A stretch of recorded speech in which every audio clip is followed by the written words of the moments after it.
Okay, for those of you just tuning in, I forgot to record the first 10 minutes of this. You'll have to go through the PowerPoint, the beginning of the PowerPoint on your own, and you'll have to also look at these notes on your own, but I just went over how chemical bonds store energy and 3 different molecule examples. Okay, so then we get into these types of reactions. I'm actually going to pause for a second here and let you write down these terms, right? So that you can write them without listening to me.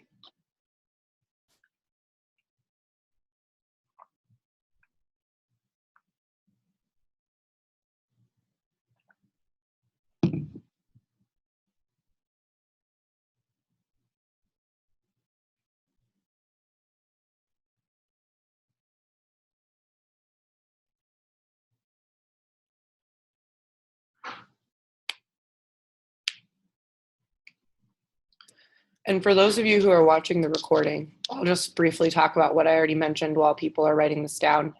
We did the first page of the lesson where you looked at different scenarios and described whether they were releasing or absorbing energy.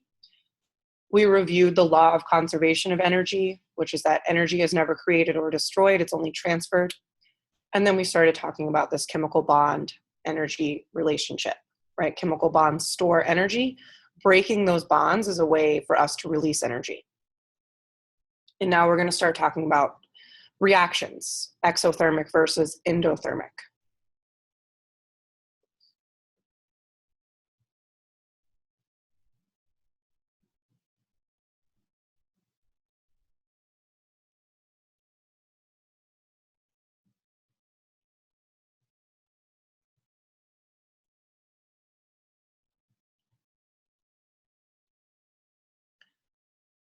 All right, type 1 in the chat if you're ready for me to start talking about exothermic, endothermic.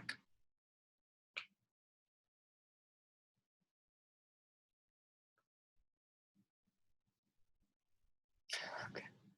All right, we got 3 people ready. I'll give you guys about 30 more seconds.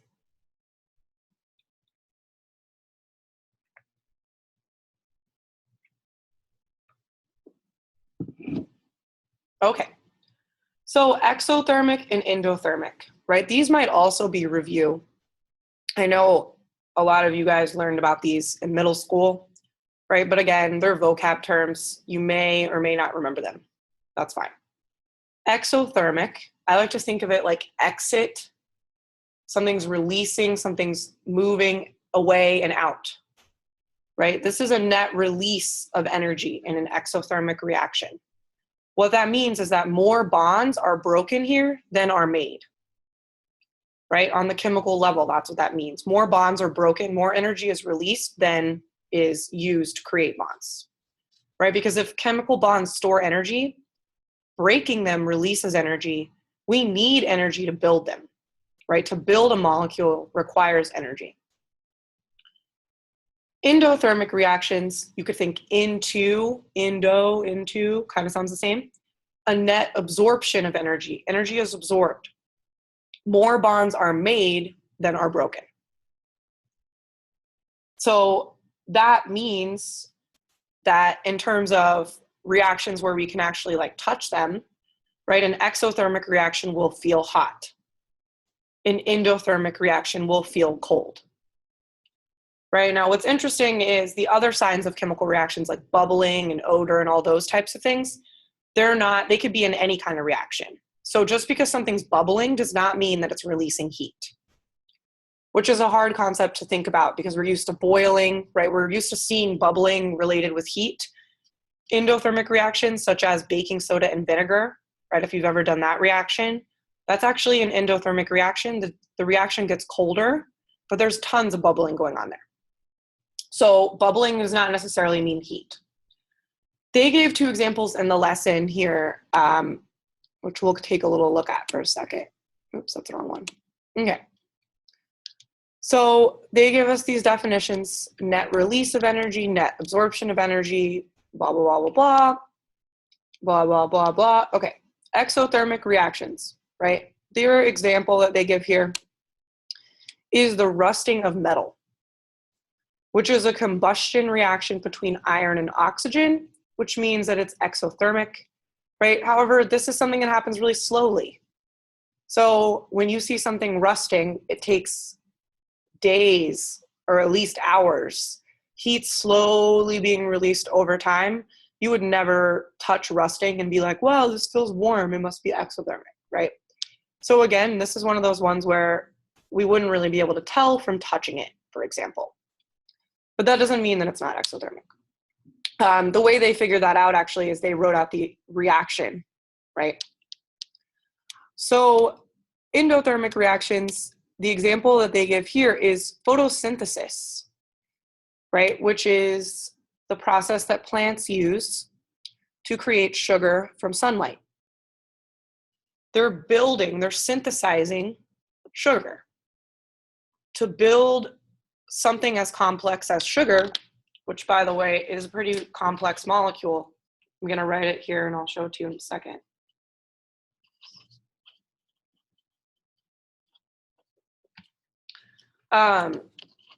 To build sugar is gonna require energy, right? And so photosynthesis is a reaction that requires energy. We get a lot of that energy from the sunlight.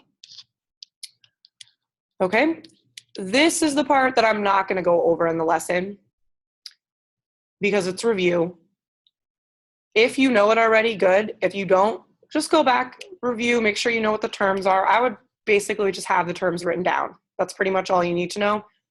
What is radiation, conduction, convection? They will ask questions about it on the quiz, right? But I'm not going to use my time on that right now. We're going to keep going with these reactions. So sugar molecule is a glucose molecule, at least, which is the smallest type of sugar, is C6H12O6. That means there's 6 carbons, 12 hydrogens, and 6 oxygens just in one sugar molecule, right? Plants make thousands of sugar molecules a day. So to make one of these does require energy. So we're going to move on now to looking at graphs of this. This is not in the lesson, so this is an important new thing because I know you guys can handle it. Also, it's really going to help you in chemistry because you do look at graphs like this in chemistry. So I'm going to give you another minute or two to write out these graphs, and then I'm going to explain them and talk about them.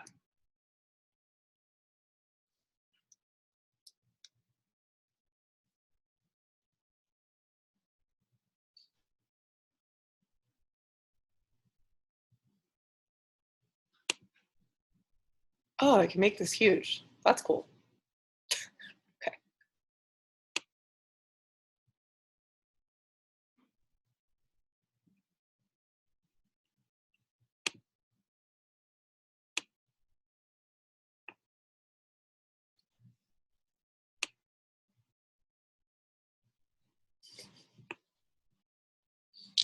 I got you, Annie. I read your mind. I was like, how do I make this bigger?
Okay. So even if you're still drawing the graphs, that's fine. I'm just going to start talking about them. So all these graphs are showing us is the relationship between energy, the potential energy, and the reaction progress, right? So we might remember potential energy is basically how much energy could happen. It's not happening yet, right? And the reaction progress is going to go from reactants to products. And then there's all this sort of in-between time, which really is hard to imagine because when we see a reaction, it immediately goes from reactants to products, pretty much. We don't see the in-between phases, but they exist. So there's a couple new terms here. One of them is activation energy, and this is a super important term. This is the amount of energy needed to start the reaction, right? Some reactions don't need a lot of energy to start, and some do. So in this case, with our exothermic reaction, we notice that the activation energy is not too high, right? There's some energy required to start the reaction, but it's not a lot. Now, this is a generic graph of an exothermic reaction. You're going to see others where maybe the line, I don't really want to draw on this. Ooh, I can draw on this with a pencil for a sec here. You might see other reactions where the line is even lower down here, right? Where there's barely any activation energy required and it would just happen. Okay. And then we also see the amount of energy released is really the distance here between the reactants and the products. So there's more potential energy in the beginning of this reaction than the end, which means that energy is actually going to be released. There's extra energy. Meanwhile, in endothermic reaction, we see kind of the opposite here. We see that the activation energy is huge. The products are higher up than the reactants, right? The products have more potential energy.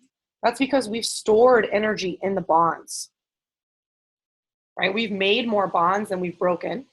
We've stored more energy than we've used.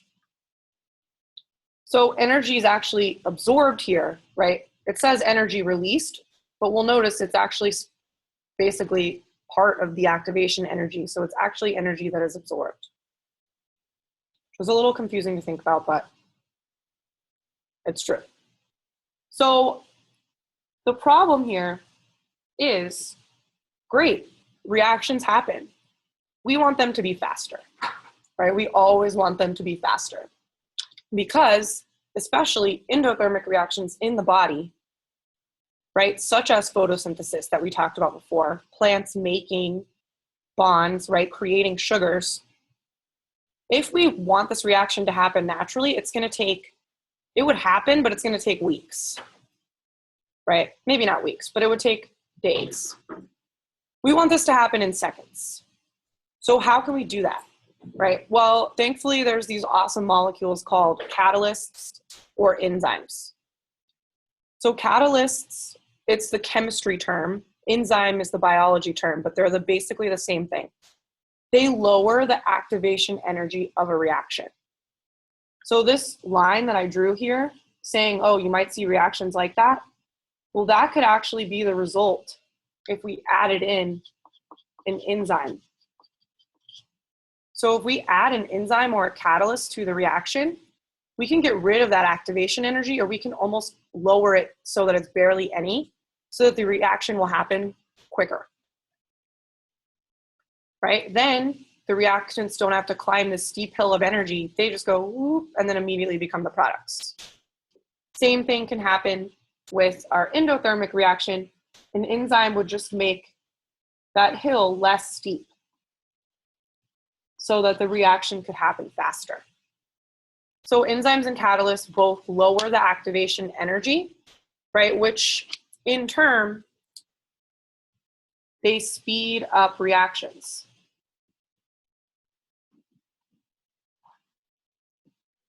Which is cool. And when you take biology, you'll learn a lot more about enzymes, right? They do a lot of very important stuff for the body, but they also require very specific conditions. Certain catalysts are also that way. Now, another thing that is important to note about catalysts and enzymes is that they do not take part in the reaction.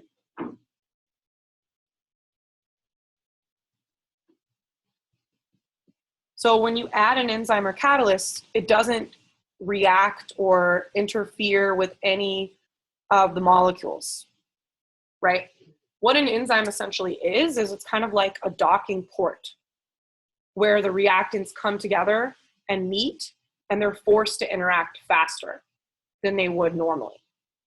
So the enzyme is there, but it doesn't take place in the reaction, and neither do catalysts, right? They just speed up the reaction without actually interfering or taking part in the reaction. So last thing that we're going to talk about is what affects a chemical reaction. And I did this like shorthand kind of thing here. So we want to make sure that you guys understand what this is. So there's 4 things mainly that can affect a reaction. First of all, temperature. If we increase temperature, we increase the reaction, right? It would really be reaction rate. Now, you guys are going to tell me why. How come if we increase the temperature, why is that going to increase the reaction rate? Think about what the molecules are doing as they get warmer.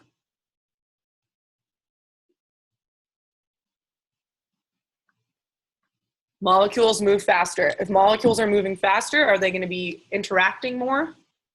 Most certainly. So when we increase the temperature, we increase the reaction rate, right? Concentration. Here we're talking about the concentration of the reactants. Think about it. If you have 2 reactants, they're going to meet, they're going to react, and then it's going to be over. If you have 400 reactants all interacting, right, you're going to get a lot more reaction. You're going to get a faster reaction. So if you increase the concentration of the reactants, you'll get a faster reaction rate. And the interesting thing is, a lot of times when we see equations, right, you might see these double-sided arrows that look like this, which tell you that the reaction can actually go both ways. Concentration is going to be a huge factor in that, right? Because whichever side has the higher concentration is going to become the reactants versus the other side, which will then get its turn to become the reactants, right? So the concentration of the reactants isn't always necessarily on the left side of the equation. It could be both sides, right? If the equation is going both directions. Catalyst, we already talked about. If you add a catalyst or an enzyme, you get a faster reaction. Now this last one does pretty much the opposite of a catalyst. An inhibitor, right? The word inhibit means to prevent.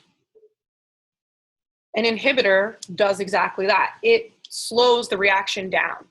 It usually blocks the reactants from interacting with each other.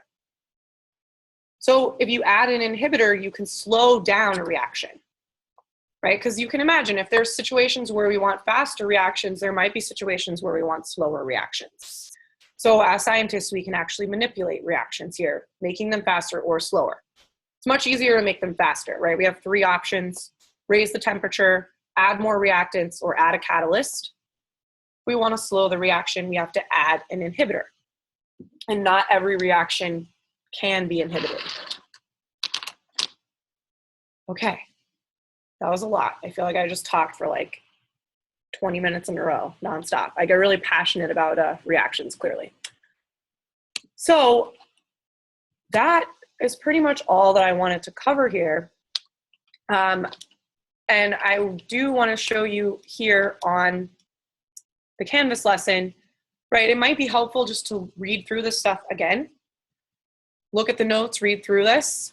The graphs aren't going to be on the quiz, at least not that I saw. If they threw a graph in there, I would be very impressed with them, so I don't think they will. But you can go back and you can read about what the concentration means, right? You can read more about catalysts. They talk about activation, energy, inhibitors, and they have a practice part here with a little game, which might be useful to play just to make sure that you understand the difference between those four. So again, make sure you review radiation, conduction, convection, if those three words are not sounding familiar to you. And if you missed the beginning of the session, you might want to look through the PowerPoint that I'm going to post. All I did was post objectives. You want to make sure that you can do those four things. And then you will be able to take the quiz called Chemical Reactions and Energy, which is going to go over this stuff. All right, so I'm going to stop sharing my screen for a second here. Do you guys have any questions, comments, confusions maybe that you would like me to clarify before we end this session? Is there an exit slip? There is not an exit slip. You guys are lucky. The exit slip really is your quiz, right? So if you do poorly on the quiz, then I'm going to say, uh-oh, maybe I didn't explain that well enough, which is fine. Okay, so I will post pictures of the notes, and I'll also post the PowerPoint, even though there's not a lot there, but it does give you those objectives. And otherwise, I will see you guys soon, and thank you for those of you who had patience as I needed to reschedule this. For those of you who don't know, I was taking the advanced math test, and I did pass, finally, but it was like a 5-hour test, so there's no way I could have done a virtual session. All right, so on that note, I'm going to end this meeting, and I will see all of you guys soon.